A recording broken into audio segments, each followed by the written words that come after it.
Okay, this one actually has a gap in it. Like a shoelace. Okay, so, right, I mean... It has a gap. It has a gap, yeah. Yeah. Hey, welcome to String and Tell, where artists get to talk about their actual interests while we make as many friendship bracelets as we can in 20 minutes. Then, at the end of the show, you, yes, you, can own one of these bracelets created by my guest here today by visiting the link in the description below. And as always, 100% of the sales are donated to a nonprofit organization of my guest's choice. I'm your host, Tawny Platis, and I'm joined here today by actor Harry Belden, who you may recognize as the voice talent behind Morty on the Adult Swim series Rick and Morty, and his on-screen roles in Chicago Med, Chicago Fire, and Disney's Christmas Again. And today we're donating 100% of all bracelet sales to the Bail Project.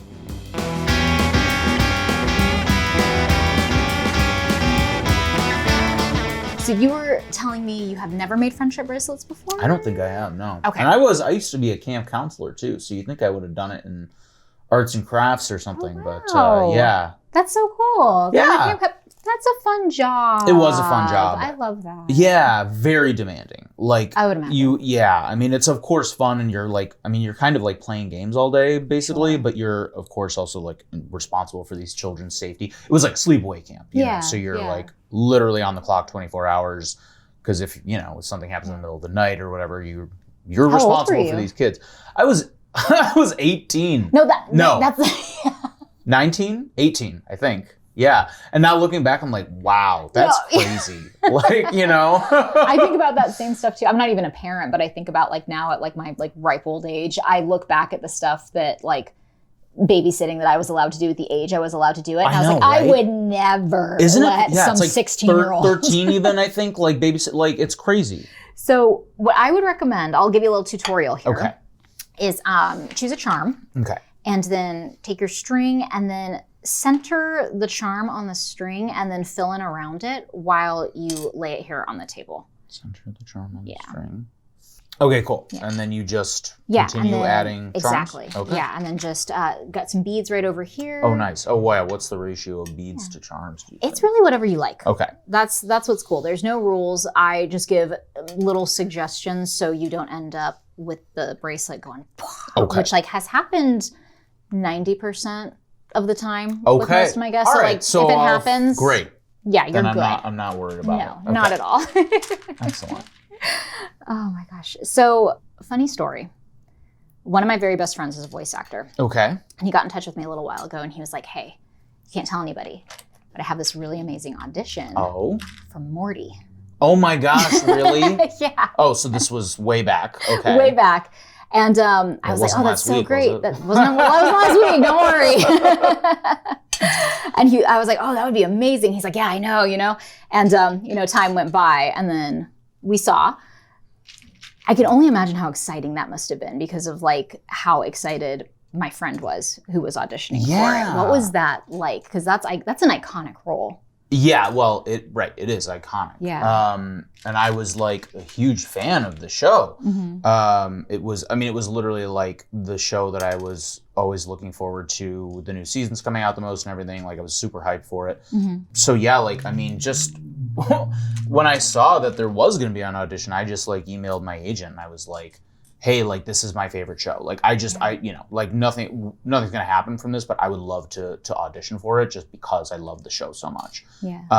And then just like, from there, I got sent the script and everything. And it never, I really didn't like allow myself to think about it as like, what if I got this? Like, what if, this, it was more just like, cool, man. Like I got to like read a script for this. I got to send that in and like do my best job on that. Like submit and forget. Exactly. Yeah. Like in a way, it being so big kind of weirdly just allowed me to like, just not stress over it, which was nice. I was like, just like picture it like you did get the job and you're actually working on it right now. And just like, cause I think there's that kind of audition thing of like, okay, I just want to be really good and like I want you to like me, but I think of just going in and being like, yeah, like let's collaborate and let's do it this way and let's try to figure out how we can make the best work that we can together.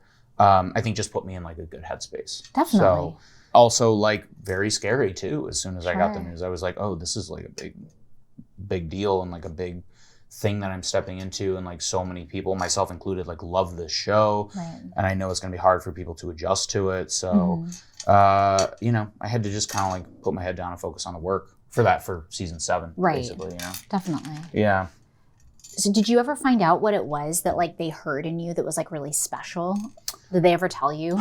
Yeah, like I think like I know that they had they eventually brought in, like once they had whittled it down to like just a few instead of 1,000, like I know they brought in Dan Harmon to like listen to those. And I think what they did was they had him listen blind to them or something. I want to say, I mean, I wasn't part of that process, but I think Sure. I think that's what something like that happened. And so I think, yeah, I think he just listened to me and to Ian Cardoni, you know, who plays Rick, who's also a great guy. And, you know, they were just like, okay, yeah, like I think these two have the vibe of the character, like the spirit of the character. I think so often folks will think about the voice of the character, and there is that spirit of the character. So like you can do a voice, Right. but like that does not really encompass the entire character necessarily. Yeah. And Yeah. it's also like, you know, I think you can like imitate a voice and you can imitate the lines that have been done and everything beforehand, but can you know, bring that same energy to like a new script, you know? Definitely. I think that also takes a sort of a different skill set, you know? For me specifically, like I'm from Chicago. There were certain words that I said that had like a Chicago accent to them. Oh, I bet. Yeah, and so it was like a lot, like, I mean, literally hours of drilling of just like, nope, do it again. That word, nope, that you have a weird sound with your A on that one. Do it again, keep going. Like, you know, and I was in the voice, and the voice was like where they wanted it to be. It was just like those pronunciations of words and stuff. So, okay, wait, how much slack I'm going do to show I you. need? Yeah, okay. That's actually pretty big because they stretch. All right. Oh, so, they do. Okay. One of the things that you can do to figure out how, like, about how tight you want it to be, how short you want it to be, is wrap around your wrist like that. You do that with one hand. Oh, okay. I would say, and I can tie for you too if you'd like. Yeah, I think I will. I don't know how. Can you see do it by yourself? Oh, I can. Yeah, I got you. Thanks, Tawny. This is cute. I like this one. Thanks. I like the all purple you did. That's nice. I might try one like that. Yeah, I'm a big fan of purple. I'm a big fan of green, so I think I'll do a green one. Thank There you. you go. Boom. We have one bracelet done. Look at that. down. Hey, how about Look at that? This is fun. This looks like a great weekend. Right? Yeah. Yeah. Somebody's getting up to some crazy stuff here. Rollerblading Chips and ahoy. snacks. Yeah. Okay. Completed pile. Yeah, you can. Here? Right there's great. Let's do it. Wherever's comfy for you. Lovely. But yeah, so you know. Yeah. It was a lot of pressure, and we got it done, and now it feels like we're just kind of cruising. So yeah. That's so exciting because you're not new. You've been acting forever. Oh yeah, my whole life. Yeah, it's not new at all. But it's amazing to go so quick to something like so big like that. Like that must have been incredible. Oh, it was wonderful. Yeah. I mean, like, yeah, I was like working my day job like any other actor, and like. You know, I was like working and doing theater and commercials and voiceover that were mostly commercials, you know, stuff like that. Yeah. But then it's like, all of a sudden, I had to keep it secret. Right. So it was like all of a sudden I'm at my day job and I kind of had to be like, and everyone there knows I'm an actor, like, of course. So I was just like, hey, everyone, like I gotta, I was like, I gotta like kind of step away for a while because my day job was, I was a fitness coach. Yeah. And so I was leading group fitness classes and you're like on a microphone and stuff. And it's like, you're leading like 30 to 40 people sometimes. So I had to go like, hey, to my boss, I was like, I have to like step away for a while. Like, cause also as an actor, like I didn't want to like quit, you know? Right. You never know. You never know. And and it was like still so new and everything. And you just never know in this industry. So everyone that I was working with was like speculating on what I was doing. And, this one guy, Ashton, was convinced that I was going to be on the new season of Big Brother. That's so funny. Yeah. So it was fun to kind of hear like everybody's theories and stuff. Yeah. Did anybody guess correctly? Cool. No, nobody had any idea. Yeah. That's fun. Yeah. That's a big change to Chicago to LA. It's different. Big change. Obviously the weather here is amazing, right? All that good stuff. But like, you know, both my wife and myself, our families are both in Chicago. So big adjustment. You know, sometimes it's hard. We've had really great people. Like all the people on Rick and Morty have been really great. Just like so friendly and welcoming and helping us like you know, settle into the city, which has just been really nice. So yeah. So I also heard that you're a really big sci-fi fan. Oh yeah, I love science fiction. Yeah. I read a lot of like science fiction books, or I'll listen to a lot of like audiobooks and stuff. I'm currently listening to the Dungeon Crawler Carl series, which is very cool. Yeah. I was actually at a convention not too long ago, and a couple of fans came up and they had Dungeon Crawler Carl shirts on. And I was just like, oh my God, okay, let's talk about this. And they were like, what do you, oh, okay. Like, yeah, you know this? Like, you know, it was really fun. That's so cool. Yeah. It's cool. I'm a big reader. Yeah, an audiobook listener, which like I count as reading myself. I also count it as reading. Yeah. You're consuming a story. Yeah. And it's kind of nice because, oh no! Casualty. Oh, but it's safe. That's not too bad, it's actually. like 2 beads. Yeah. That's fine. Mild injury. Yeah, whatever. Okay, I need your help doing this. I got this you. Is done, right? That is great. Yeah? Okay. I love the symmetry on that. Thank you. My goodness. Okay. Look, I'm going to show you how to do it this way, too. Okay. Like, so you if just, you do get to the you part can that just you want to stop, yeah, you can go just like go that. like that. Like so. And then just tie like on top and then go under and over and under and over. Because you want to get like a good tight knot on there so it doesn't break. Yeah, especially with that. Yeah. With some of the weight of these. Right. Yeah. You said you do commercials. Literally the first gig I booked in Chicago, it was a commercial for Jewel Osco, which is like, you know, our Vons or whatever, you know, grocery store. And all I had to do was smile and hold up a sign of like the original Jewel Osco from like 18 whatever, you know? Okay. And that's all I do. I didn't even have any lines or anything. As soon as we start rolling, my stomach is like killing. I'm just like, oh my God. I'm like, oh no. I'm like, what, you know, and I'm not showing it or anything. I'm just doing a good job, but it's like, you know, we're doing multiple takes and like, I'm just like, oh God, I'm like, I guess I'm really flustered. Like, I was just like, can I not do this? Like, is this something I just can't handle? Like, this is my first job ever. Like, I don't know, you know, I've been acting my whole life, but this is the first time I'm like getting paid to do, you know, like, I'm like, oh my God. And that whole day, like we got it done and we got the shot and whatever. But the whole day I was just like totally devastated. I was like, I don't know if I can do this. Like, if that's how my body reacts to just smiling and holding up a thing, not even any lines, you know? And I went home and I was hungry and I pulled out these things that I had last night as a snack. And they're like these breaded chicken breasts, you know, so they're already breaded and stuff. And because they were already breaded, I assumed that they had already been cooked. So, and I flashed back to the night before where I had a little snack and I took one of those and I just popped in the microwave for like a minute or something. And I ate it and it was like, you know, like 11 p.m. and it was dark in the kitchen. So like when I cut it open, I just wasn't really looking at it. And I realized that I had just been eating raw chicken that night. Wait, clarifying question. Yeah, please. How did you not taste that? I don't know. How That's old were a you really again? good question. Oh, you know, 22.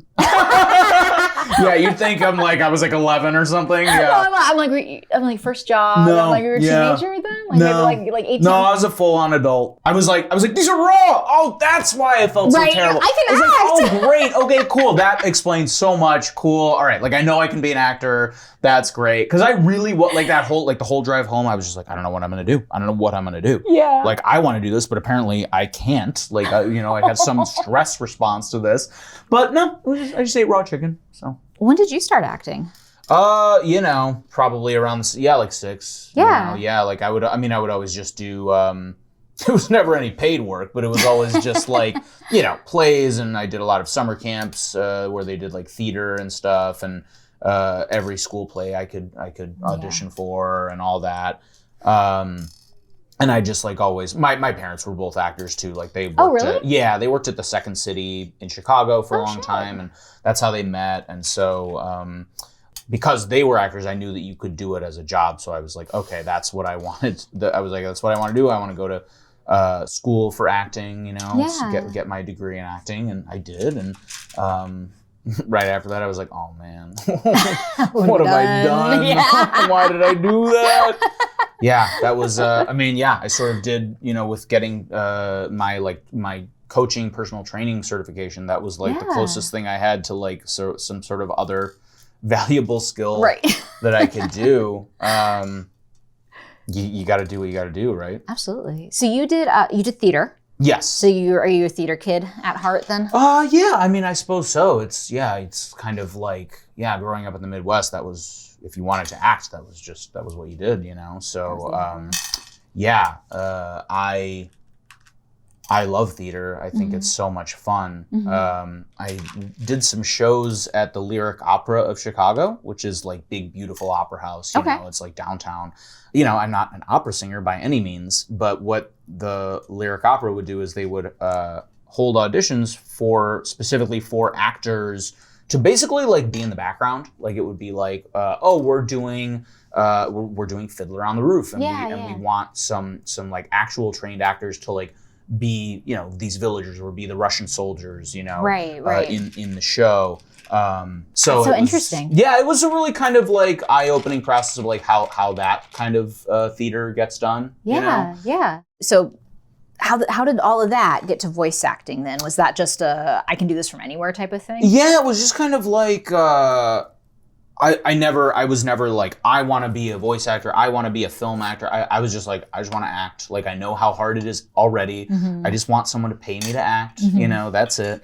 So when I got like an agent out of school in Chicago, it was just kind of like, oh, you know, I just got sent like random voiceover commercial auditions, and it was like at first I was doing them on my phone, and then I was doing that, and then I was like, okay, maybe I'll buy like a slightly nicer microphone, and then I was like, oh, you know what, like I actually have my old childhood bedroom closet that's just full of clothes, so let me clear that out, and like my dad and I like, you know, got a bunch of mattress foam and like put it on the wall, and it just slowly became like, hey, actually I have like a real booth now all of a sudden. And then we found like a nice microphone that was used on eBay for like $100 instead of $400, and so you know, just doing that kind of stuff over the years.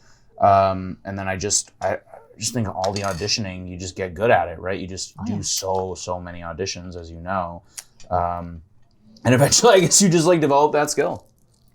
That's so cool. Like, and that's such a good example of how to actually do it, in my opinion, because I think a lot of people get hung up on like, I need to have this perfect like broadcast ready studio, and if I don't have that, then I can't, you know, I can't put anything out there, I can't work. Like, of course not. You build it over time, and like you might not be auditioning for those huge things with what you have right away, but like you build up to that and you get the little stuff first. And I think it's like once you have that realization, it's like, yeah, you don't really need to sweat the small stuff too much. Because I used to be like, nope, I got to do that take again. It was the way I said was weird, you know, like all that kind of stuff. Yeah. I think everybody has like that little thing they go through too, where they get so in their head and they get like very self-aware of their voice, especially if like you're learning what you sound like when you're a little bit older too. Yeah. Because you're like, oh, you don't know what you hear like. You don't know what you sound like because you don't hear yourself. Right. Exactly. Yeah. And it's, I think like we obviously have so much practice at hearing ourselves through all the auditioning, listening back and stuff, that it's not jarring. But like, I think most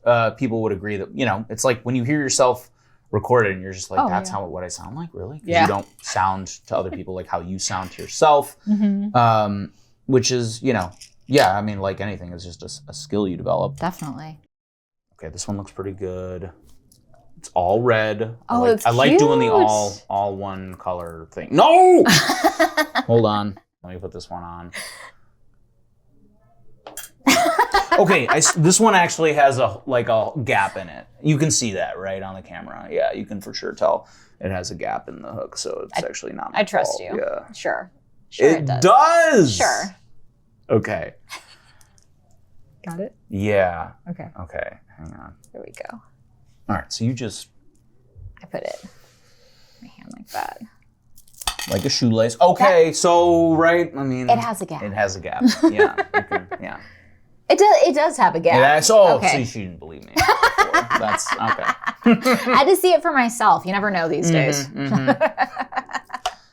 We were also talking about, like, more self-produced stuff. Are you working on anything that you can talk about? I'm really just working on myself in terms of like, I think becoming someone who can produce more stuff. Yeah.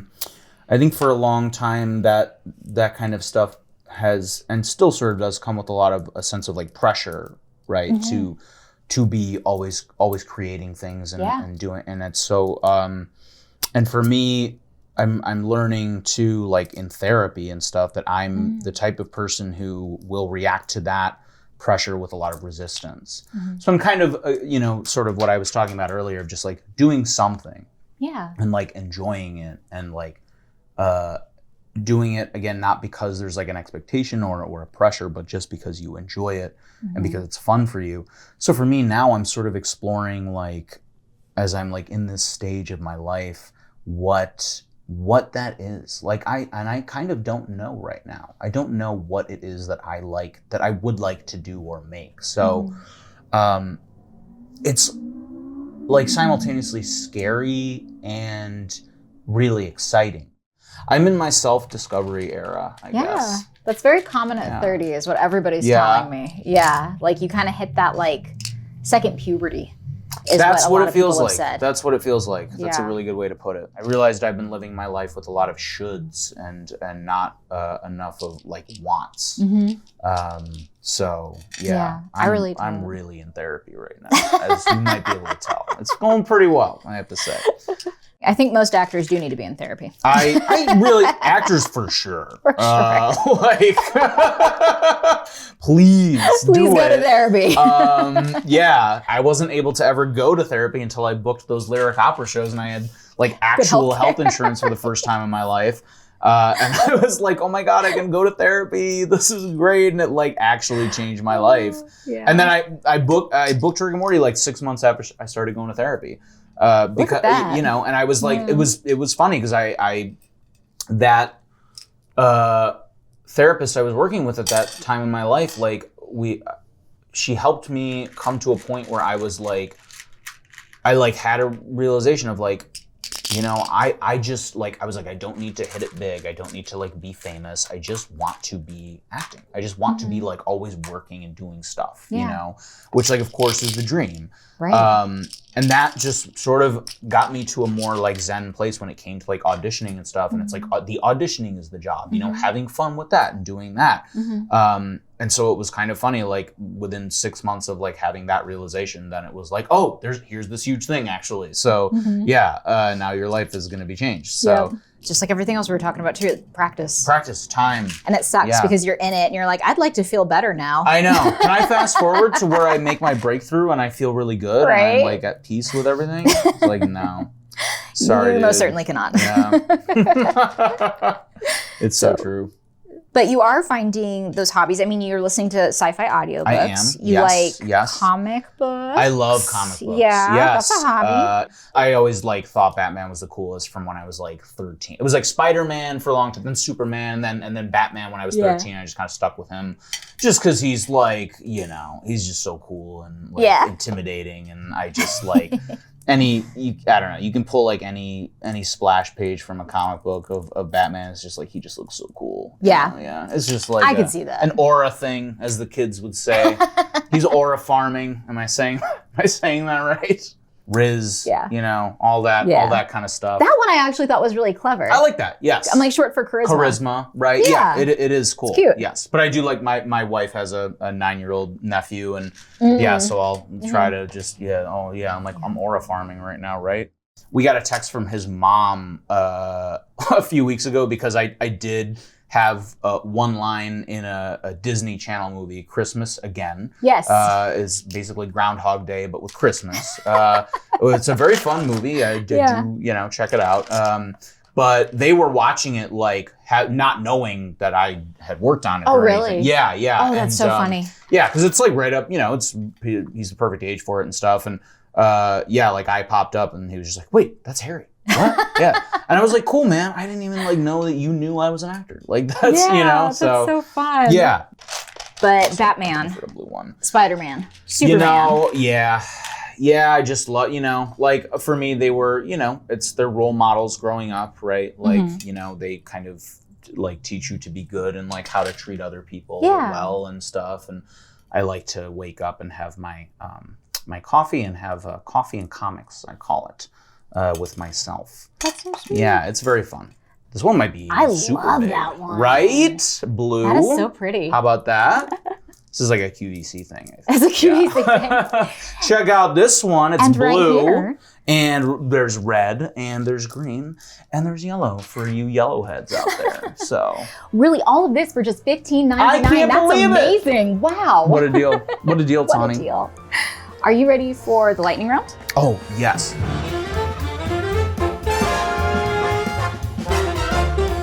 Favorite adult animated show? Rick and Morty. Book or e-reader? E-reader. I use a Kindle all the time. Favorite part of attending a con? Hearing how much the shows means to the fans. Fantasy world you think you could survive in? Oh, Star Wars. Okay. Yeah, it is fantasy. Really? It's space fantasy, yes. No, you think you could survive in that? That's crazy. It depends where I spawn, yes. Okay. Batman or Spider-Man? Batman. Batman, we knew that Yeah, one. I knew that. I don't know why I hesitated. Sword or bow? Which are you choosing? Sword. Sword. Favorite place to buy books? The last bookstore on Lancashire. Yeah. Yeah. Pickle Rick or Little Rick? Pickle Rick. Pickle Rick. Would you rather travel through space or travel through time? Oh, that's such a good question. Time. Time. Burpees or Bulgarian split squats? Burpees. Burpees. Best sci-fi or fantasy trope, like your favorite? Oh, that's a really good one. Best one, Death of the Mentor. Oh, that's a good one. What's the worst sci-fi or fantasy trope that you hate? Forced love interests. Yeah. That's a good one. What's a fitness trend you think is overrated? CrossFit. CrossFit. Yeah. Which game show would you dominate at? Oh man, that's a good question. I wanna say I'd be good at that show where they try to beat Shazam. Where they play like a snippet of a song and you try to do it. Yeah, that's a good one. I think I'd be good at it. I guarantee you I would. We'll have to try that one next time you Okay. come by. Emoji you totally overuse. I like the eyes that go like that. The looking eyes. Oh. that one. Yeah, I use it a lot. And that's time. Nice. Okay. You did good. Thank you. I'm impressed. It's gonna have to go on someone with very thin wrists, but okay. No, it'll be perfect. Okay. Look. All right. Let's see. Oh, Look all at right. that. Yes. Okay. See? Can I just tie it on you? Absolutely. Okay. Boom. Okay, those are like a lot of my favorite things, chocolate and pizza. I love this. Oh man, sweet and savory. Yes. I love doing sweet and savory. Yeah. And I'll eat them at the same time. Yes. Like one bite of each. Okay. I'm sorry. I'm terrible at this. Can we get it? Yeah. Oh no. No, we got it. I saved it. This one gets to go back on it because it was part of the so. original. Yeah, that's I'm not adding anything on. I'll allow it. Okay. Thank you, Tawny. Thank you, Judge. Okay. Just leave it for the expert. Do you do the like dipping the French fries in ice cream? Yeah. Do you Anything like that. Yeah. Chicken and waffles with the syrup? Yes. Like that's all the best stuff. I know. Oh my God. Thank you so much for coming Tawny, in today. thank you for having me. That was What so a nice. what a That was pleasure. lovely. Yeah, this is great. Yeah. I made 5, including the lightning round You one. have a lot, Or yeah. maybe actually 6. No. Yes, 6. Did I make this one or did you make? No, I made that. You made that one, but I made this one for you. Oh my God. Yes, this one's for you. Thanks, So Tawny. friendship bracelets are not supposed to just like live somewhere and like stay in a box or like with you. Okay. The entire point is about friendship. So you're supposed to pass them on to people when you Okay. find that like person, and you'll know when you know, kind of a thing. So hang on to it for as long as you want, but like wear it around every once in a while. And if you're like, you know what, like this person, like I'm connecting with, I feel like they're a friendship bracelet type of person. You pass it on to them and let them know they're supposed to pass it on. And then we will all be connected through like some mutual shared experience. I love that. Thank you, Tawny. That's really, really sweet of you. This was so nice. This was really, really lovely. And if you'd like to own any of these bracelets made here today by Harry, head to the link in the description below. Every dollar goes to the Bail Project. Thanks for watching. And remember, every bracelet has a story, and every story helps a cause. See you next time.